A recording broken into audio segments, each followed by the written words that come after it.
Bon, gros débrief sur la route, donc je regarde devant, mais de temps en temps je regarderai aussi la caméra vite fait.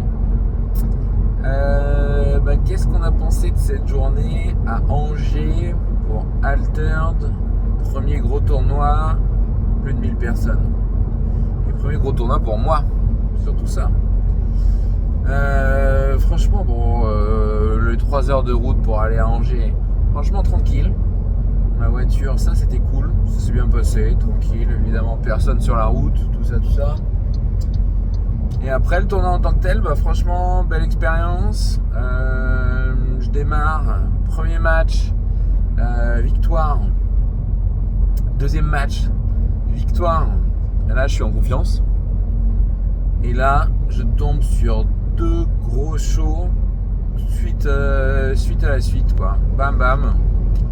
Un gars qui me met à 2-1, c'est mérité, il jouait mieux que moi. Et ensuite, là à 2-1, je tombe contre un mec qui était à 3-0 en winning strike et tout. Et winning streak. Et voilà, il me met des ancrés Muna dans tous les sens. Je peux rien faire. Et là, ça me fait un peu tilt. Je me dis putain, je suis reparti à 2 partout. Et puis après, j'enchaîne des matchs du milieu de tableau où des misplays, des compteurs oubliés. Voilà, c'est ma faute, mais j'aurais pu un peu mieux truster. Je descends. Après, je regagne la victoire, mais un peu tard. Et puis voilà, on finit à 4-6. Ce petit deck Ordis, qu'est-ce qu'on en pense ? Franchement, moi je savais dès le début que j'avais pas assez de pioches, mais j'avais rien dans mes cartes. Les Baba Yaga, j'en ai 0. J'avais pas de monolithe à 2, le petit bonhomme du monolithe à 2, j'avais pas. Donc à la place, j'ai un Ratatosk qui m'a servi à rien du tout.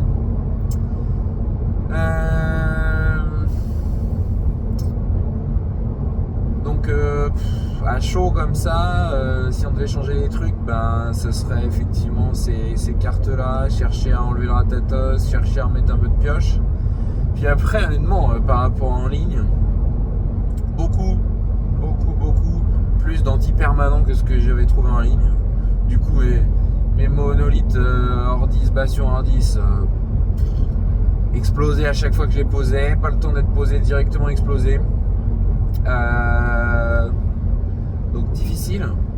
Là, la game où je perds 2-1, le mec, je pose 2 monolithes et 2 fois il a un contre.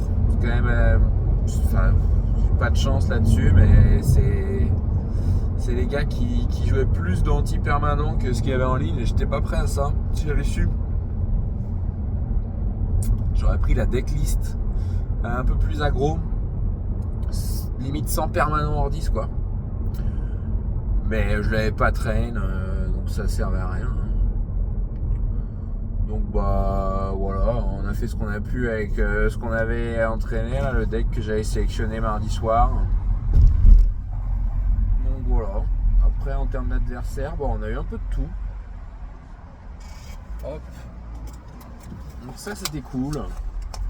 Les gens se plaignaient d'avoir vu beaucoup de Sigismar. Moi j'ai eu un match-up Sigismar, ouais, c'est mon match 3, celui que je perds 2-1, ouais, le gars était bon.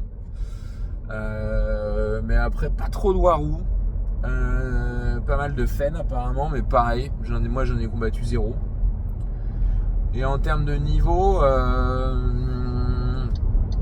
c'était un niveau, il y avait de tout quoi. Moi, je suis évidemment une quiche, mais sur un malentendu, avec une decklist un poil mieux travaillée, c'est vrai que j'aurais peut-être dû prendre une decklist en ligne plutôt qu'essayer d'en construire une, parce que je suis meilleur à piloter qu'à construire. Et puis au vu du niveau des gens, je pense qu'il y avait moyen de rentrer dans un top 128, ça me paraît ambitieux. Ça dépend où est-ce qu'était le cut, mais top 256, oui, c'était faisable. je pense que c'était faisable là. Avec mon deck, si j'avais pas mal joué, etc., j'aurais peut-être pu. Bon, après, on aurait tombé contre d'autres adversaires, mais je pense que c'était un deck qui méritait pas 4-6, sans misplay et tout. Bon, il aurait mérité 6-4. 6-4, ça aurait été honnête. Et sur un malentendu, 7-3, ouais, sur un malentendu 7-3. Donc bon. C'est moi qui ai mal joué. Et puis voilà. Bon, bah après, qu'est-ce qu'on en retire? Bah après, c'était sympa. Il y avait pas mal de boutiques. Il y avait les mecs d'Equinox, très cool. J'ai eu une petite dédicace de Régis, le créateur du coup d'Alterd. J'ai eu une petite dédicace sur mon Sigismar, brillant Kickstarter. Donc c'est toujours cool. La petite signature comme ça fait plaisir. Ils étaient vachement dispo pour faire des signatures. J'ai pas trop réussi à échanger avec eux parce qu'ils étaient difficilement identifiables, donc j'ai pas trop pu leur poser des questions sur leur roadmap, ce qu'ils pensaient du démarrage et tout. Mais après, ils avaient l'air très sympas. Ils faisaient plein de signatures pour tout le monde. Honnêtement, ouais, j'avoue, ils en ont fait des signatures. Mais bon. Et puis après, ouais, quelques boutiques sympas, ouais, pour acheter plein de rares en anglais et des uniques, pareil, en anglais. À des prix, les prix des uniques, ça allait de 15 € à 250 pour la plus chère, mais généralement là, toutes celles qui restaient, en tout cas, il y en avait énormément à 30 €. Et puis après, ça oscillait vraiment 95% entre 30 et 100 € quoi. Et après, il y avait quelques rares qui étaient au-dessus de 100 €, mais pas grand-chose. En termes de dotation, moi, c'était cool parce que pour 25 € de souscription, je repars avec 3 boosters retail, un booster Kickstarter et un booster promo. Plutôt cool. Je sais pas comment est-ce que le tournoi va compter pour le pass, parce que j'ai pas fini mes infos à part pour la decklist. Donc peut-être qu'ils vont récupérer effectivement les decklists, les utilisateurs check decklist et du coup les faire avancer. Je pense. À voir.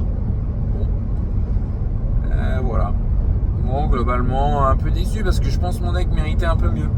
Honnêtement, au vu des decks adverses du milieu de tableau, où c'était des gens un peu comme moi qui essayaient de compléter leur deck mais qui n'avaient pas trop acheté non plus en ligne, mais qui avaient plus d'uniques que moi quand même. Il y en avait souvent des gars avec plus d'une unique quoi, mais qui n'étaient pas cheatés ceux-là. Il y avait moyen de faire quelque chose quoi. Mais bon, c'est le premier tournoi, donc manque d'expérience aussi. Peut-être travailler le mental quand même. Et puis bon, il n'y a pas de mystère. Je veux dire, j'avais train que depuis une grosse semaine. Et puis j'avais choisi mon deck que mardi. Donc mardi, j'avais encore du EasyTalk à l'époque. Qui est trop dur à placer. EasyTalk même en rare à 5, il se faisait dégager direct. Donc c'était chaud. Donc je l'ai enlevé. Voilà. Mais les gens étaient cool, évidemment j'ai retrouvé tous ceux que j'avais croisés en boutique en région parisienne qui avaient dit qu'ils seraient là, ils étaient là, sans problème. Ils étaient bonne ambiance et tout, toujours à demander les résultats, ça c'était vraiment bonne ambiance, donc ça c'était cool. Et leur gars, si on conclut sur l'organisation, ça a mis longtemps à démarrer. C'est vrai que moi je suis arrivé ils avaient dit démarrage à 9h pile. Arrivé à partir ouverture des portes à 8h. Moi je suis arrivé à 8h30. Je devais récupérer une unique à un gars que j'avais acheté sur eBay. J'ai eu le temps de le faire. Et puis après ça a démarré, c'était long, peut-être 9h30, 9h45. Et puis du coup 30 minutes pour une game. Ensuite les prolongations, souvent c'était il y avait des prolongations qui devaient durer un tour. Mais ensuite, entre la fin d'une game de 30 minutes et celle d'après, il y avait 25 minutes qui s'écoulaient sur le compteur négatif. Et puis ensuite, 5 minutes pour que les gens se replacent pour la nouvelle partie d'après. Donc au final, ça s'enchaînait toutes les heures. Donc là, on est parti à 19h. Ça veut dire que ouais, bah on a mis 10 heures quoi. Pause déj de une demi-heure. Heureusement qu'on avait pris les sandwichs dans le coffre parce que vraiment 3 baraques à frites pour toutes les personnes quand tout le monde mange en même temps en 30 minutes, c'est impossible pour les gars, c'est impossible de livrer tout ça. Donc ouais, on s'est régalé avec les petits sandwichs. Mais du coup, au niveau de l'organisation, une fois que le début de la matinée s'est bien passé, ça a été après. Mais waouh! À un moment, on était à 3 games à midi et demi. Midi et demi, on avait fini à 3 games. Je me suis dit, mais jamais on va finir 10 games dans la journée, quoi. Et après, ça a accéléré. C'était cool. Donc finalement, ça allait. Bon. Bah, les mecs du top 16, hein, ils y sont toujours. Nous, là, on est sur la route. Hein. Et puis voilà. Bah, je pense que j'ai rien oublié. On s'est bien amusé. C'était cool. Est-ce que si c'était à refaire, je changerais des choses? Arriver peut-être un peu plus à l'arrache, mais bon, il faut pas stresser, donc non, là, l'horaire d'arrivée c'était bien. La salle, ouais, était un peu ric-rac pour 1000 personnes, ouais. Surtout ouais, quand c'est l'hiver comme ça, tu veux pas avoir la maladie de ton voisin. Il n'y avait pas beaucoup de gens qui toussaient, heureusement. Il y avait même des mecs qui avaient le Covid, qui avaient mis sur le Discord, j'avais vu j'ai le Covid, je peux pas venir et tout. Donc les gens étaient plutôt réglo avec ça. La salle, tout était correct après, un petit manque d'espace. Puis après, on pouvait quand même aller dehors quand même pour respirer. Ça faisait du bien entre chaque game. Donc ouais, et c'était fatigant. Hein.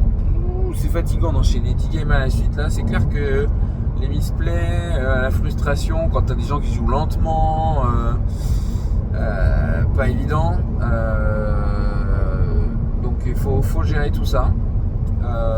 Mais je repars content. Ce que je retiens, c'est ma petite signature de Régis. Ça, elle fait extrêmement plaisir. Ce que je retiens, c'est l'unique là que j'ai acheté, qui était pas mal du tout, qui s'était bien joué. Donc ça, c'était cool.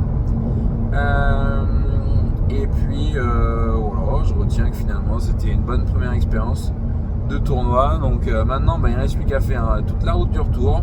Là le GPS il nous dit pour Angers-Paris 2h45 ça roule. Bah ouais, il va falloir les avaler les kilomètres. Là on est à 257 km de Paris. Donc il va falloir avaler les kilomètres après la fatigue de toute la journée. Mais c'était bien cool. Et je me suis bien amusé.